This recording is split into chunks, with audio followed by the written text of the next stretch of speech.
kailangan magpalit ng liderato ng Senado. Okay. Alam niyo yung era of impeachment? Yung halos lahat ng senador nasa kanya. Sagot, mga kababayan ko, mahirap tong tibagin.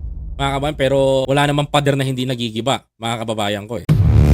Yes, kasi meron na yung in-archive noon, inaprubahan ng Senado, ng 6 na senador na buhayin yung isang kaso na pinabasura, pina-archive, sorry, not pinabasura, pina-archive, na naging batas pa nga, mga kababayan ko. Ito pa kayang articles of impeachment ni Sara.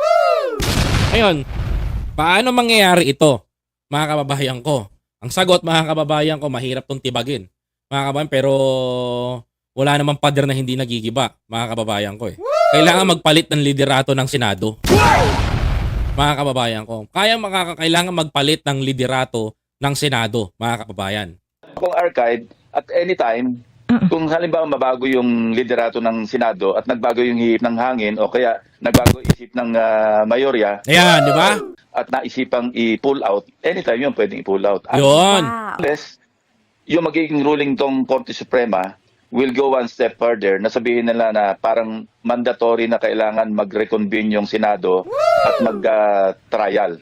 Yun din ang yun din ang possible. Kaso ang problema diyan, kahit buhayin natin yung articles of impeachment, mga kababayan ko, magiging magiging senaryo ng ERAF eh. Alam niyo yung ERAF impeachment? Yung halos lahat ng senador nasa kanya. Tapos mga kababayan, sila Pimentel lang ang bumabakbak at kumokontra. Yun yung nangyayari doon. Kaso ang problema ngayon, mga kababayan, matindi. Mga kapatid, kanya-kanyang taki. Senate Minority Leader Tito Soto hindi raw kumbinsido na magiging pahirapan kung kailangang kunin mula sa archive ang articles of impeachment laban sa bise. Iba naman yung side ni Tito Sen. Ang resulta sa botohan noong nakaraang linggo, 19-4 pabor sa pag-archive ng impeachment complaint. 19-4. Kaya kung baliktarin ng Korte Suprema ang desisyon nito, logical lang daw na talakayin na nila ang articles of impeachment. Sabi naman Mas pabibilisin sana.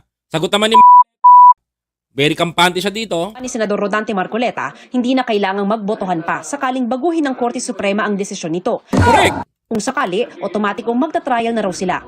Talaga magta-trial dapat kasi pag binago na ng SC yung Supreme Court, buti nagsabi si ganyan because kagaya na sinabi niya, sinusunod niya ang Supreme Court. Pag sinabi ng Supreme Court na mag-convene na kayo for impeachment, mag-convene na talaga kayo.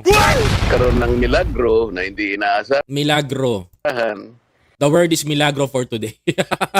Merong 8 maestrado. 6 lang dapat, 6 lang sir.